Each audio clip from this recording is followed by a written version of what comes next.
Welcome back to Full Time Devils. I'm with Manchester United legend, the most coveted defender in English football. It's Rio Ferdinand. How's it going, Rio? You good today? All good. Looking at the stats, I think in the last 5 seasons you completed 90% of your short passes, 71% of your long passes, which is pretty incredible stats. How have you sort of seen the influx of data into the game? Is that something that you like to embrace? Or? Yeah, I love data, but I think some people get overrun by data and they make judgments on players based on data, and I'm not as black and white as that. I think there's a lot more to it. You just know with certain things, and there's a feeling about things on a football pitch that you've got to appreciate when it comes to stats. And certain situations turn out a certain way because there's so many different situations and things that can affect that one certain play. So yeah, stats are good. I mean, especially you can read stats to make them good, and you can read matches to make someone look bad. And I think it's great when you look at stats for like Messi and Ronaldo who are just like breaking records left, right and centre. But it's, for instance, like you've got a stat, for instance, my passing. Yep. You said I've got 71% of long range passing. What distance is that over? What equates from being a short pass to a long pass? What's the yeah? So it's over 30 yards. Would be a short pass to a long pass. Yeah. So obviously, like you're saying there, it's the context that we need to bring in. Exactly. So and then also you've got, like, for instance, if it's a short pass, where's that pass going? Is it safe? Always, yeah. Is it beyond the midfield of the other team? So you've got to turn defence into attack. I think it's a big difference with stuff like that. I think that's definitely where the analytics community would like to go, and obviously it probably does go at clubs, is like drilling down further into the data, like you're saying. Are you passing in between the lines? Are you giving your team an opportunity to have a shot on goal? There's a lot more, obviously, qualifiers and things. So I think hopefully data. That's why Squawka need to come and talk to me, man. Exactly, man. Get it together. So moving on, you mentioned top centre backs so far. So you'd say PK is probably your favourite centre back in world football right now. Mm-hmm. Who else would you like sort of rank up there? Because I'm a massive fan of Bonucci, Juventus centre back. He's been doing it for a number of years now. Is there anyone that you sort of jumps out that this lad has sort of got it? Yeah, Bonucci's good. The Italian league just doesn't. It's not a great league for me, I don't think, at the moment. It's improved in the last 3 years. That's the thing, isn't it? Yeah, definitely. They done really well, Juventus, last year in the Champions League. Yeah. Do you feel that ties over? Yeah, I mean, I like Boateng. Yeah, he's brilliant on the ball. He's really good on the ball. Tries to pass the ball forward and affect the game, which I feel is really good and important. I think as a centre-back, I think I learnt quite quickly at Man United that it's not just about playing safe passes and letting other people do it. If you've got the ability, then you should be trying to affect the game, and I think he does that. Thiago Silva's coming back into form. I think before the World Cup, I had him down as the best centre-half in the world. He didn't have a great World Cup, him and David Luiz together. And he's kind of rebuilt himself again since then, and I see him at Stamford Bridge the other day live on, and he looked his commanding self again. So he definitely stay claim as one of the best ones out there. 100%. So you played a small part of your career in midfield. If you were to, instead of playing centre half, Rio Ferdinand was a central midfielder. What role would you see yourself? Would you be sort of dictating from deep, dictating from the middle, and attacking midfield? I'd have been a number 8, up and down. Box to box. Yeah, I used to like players like Paul Ince when I was younger. Steve McMahon, Gaza, Lothar Matthäus. Players that used to run up and down, Rijkaard.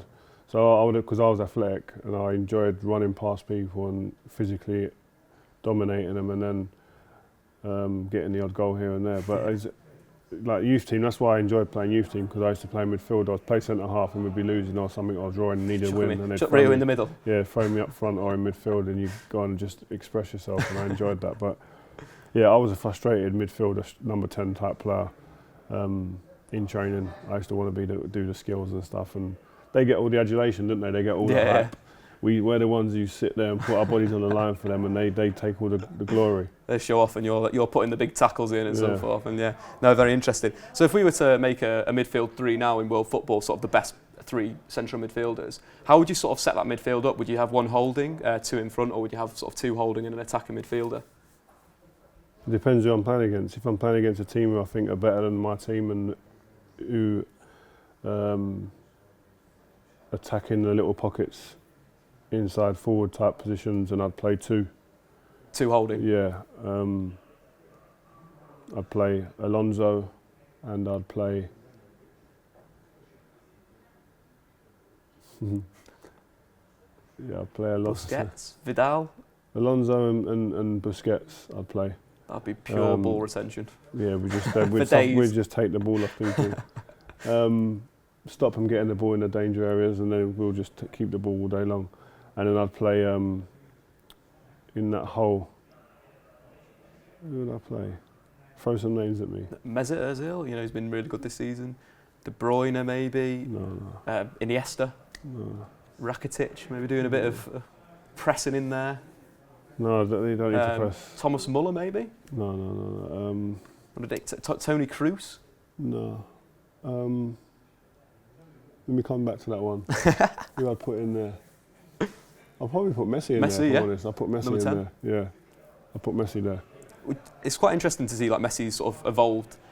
Wide forward, very tricky at the start, come in, played false nine, dominated for ages. Now he's back out wide, drifting inside. Do you feel that he's going to eventually will play central midfield or play as a number 10 and then have people doing his running for him and just be dictating? Yeah, I think he will. I think great players just find a way. He'll just find a way of manoeuvring himself around a football pitch to remain effective, and that's what great players do. Yeah, it's quite interesting to see Cristiano Ronaldo again. He's played a number of attacking positions, especially for Manchester United. How good was he when you've got Ronaldo in your team and you're defending, you're playing on the counter-attack? How confident were you that we've got an outball here, we'll give it to Cristiano and he's going to do something for us? Yeah, I think a lot of young players need to take note as well, is that at that point, we played on the counter-attack in big games, especially at that point, and he would cheat a little bit, but we allowed him to cheat because he had earned the right to be able to do that because he's what he'd been doing before that, scoring important goals and stuff. But when he first came, he had to muck in and work like everyone else until he actually showed that he was that special guy who could produce on a consistent basis for the team. That warranted us, the Darren Fletchers, the Carricks, the people like that, the Gary Nevilles, the Wes Browns, say, listen, we don't mind you cheating up there as long as you're scoring the goals. And he done that very, very well for us and was a big part of why we were successful at the time. I think football's sort of like that in a way. If you are a counter-attacking team, you have that one player that's your hub on the break that you sort of, like you're saying, let them cheat. Kids want to do that before they've even started before they put the work in. To do the work. And they look at the Ronaldos or the Messi and say, well, look at them, look what they're doing. But no, they've earned that right to do that. So you start working, roll your sleeves up, and then you can earn that to be like that guy. So 31 goals, you're allowed to do that, right? If you put that output in. Yeah, but I mean, I wouldn't say that they completely don't work. That's it. Especially the Messis and the Neymars and Suarez, they try and win the ball high, so they have to put a certain amount of effort in to win that ball early, and then they can get their rest. It's quite interesting to see Barcelona last season. They did at the start of games. They were dropping into a sort of 4-1-4-1 system with Messi sort of on the right, and then as the game went on, as he got a bit tired, Rakitic would come over and it'd be two banks of four, and then Messi wherever he is, and it just works so well on the break. I think that's some big thing. Kevin De Bruyne similarly did that at Wolfsburg. It's just quite interesting how tactics have moved on. Obviously, this Man United team, how they played that style, it's sort of going around Europe. With Ferguson, obviously, you guys could outpass a team, you could play on the break against a team, you could outfight a team. How good was Sir Alex Ferguson in deciding which one of those sort of strategies to go for?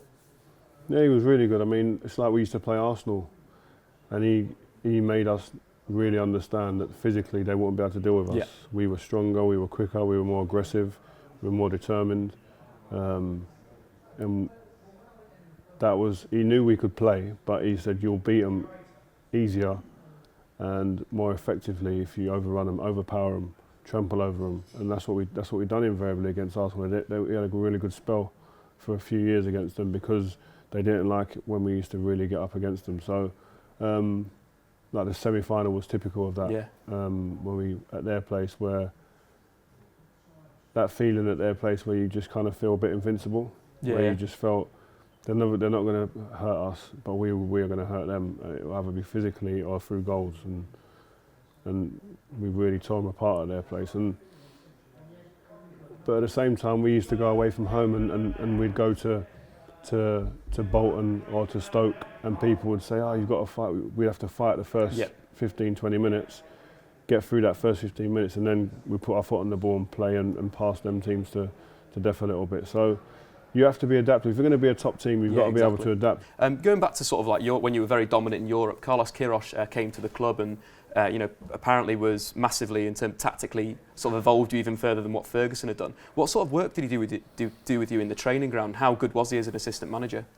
Yeah, he was possibly one of the best, if not the best coaches I worked with. He was the most structured coach I'd worked with. He was the most organised, detailed coach, especially defensively.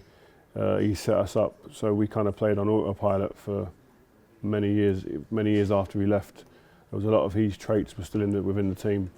But even attacking wise, we had patterns of play. There were certain movements that weren't just things that happened off the cuff. It was because we'd worked on a training pitch, and the detail and the time and effort you put into that training ground really kind of paid off.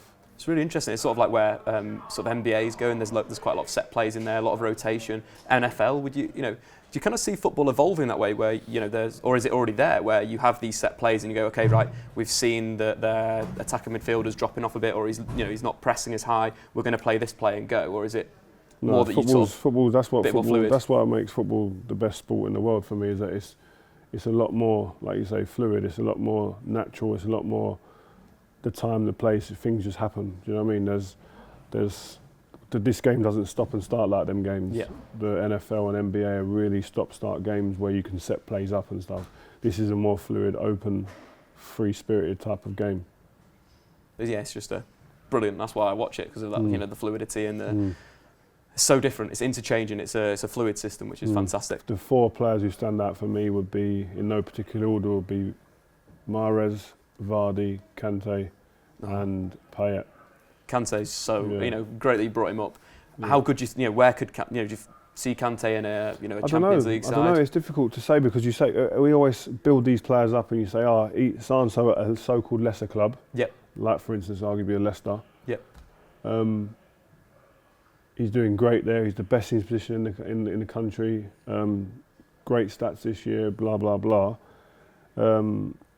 He needs to go to a so-called big club. He needs to go to one of the top 4 clubs. Goes and doesn't look anything like the player he was. Sometimes you're best where you are. Do you know what I mean? And I think for someone like Vardy as well, I think he signed a new deal and he's not going anywhere, I wouldn't imagine now. But that club suits him. There's players that you just suit clubs, and I think Vardy's one of them. They, as you say, play on the break quite a lot. They know his strengths. They play to his strengths. Will he get that at a different club? It's like England. When he goes and plays for England, the style of football at England, is it gonna help him? Is it going to be good for his game, the way England play? Are they going to play on the break? Are they going to play him left side, where they've played him before, where he don't play that position? Yeah. So there's so many areas and aspects that sometimes can go against when you go to another club. But then you've got to be adaptable. Are these players adaptable? Then it's down to you to prove it. Vardy, can he be adaptable to go and play short and link-up play? Can he do that? They're the questions he'll be asked if he moves to a bigger club. Yeah, so it's a really good point. It's sort of like, again, they've got to play the games. They might move to a Man United or a Man City or Arsenal. Can they come in and out of the games? Can they get momentum doing that? Can they get a rhythm? So thanks again for watching. Thank you to Rio. That was absolutely fantastic. One of the best, 15 minutes of my life. But yeah, cheers. Thanks a lot. Thank you. 15 minutes I'll never forget. Hello, welcome back. I'm Squawka Dave, and today we're at an Under Armour event, and we're going to be asking Memphis Depay some killer questions.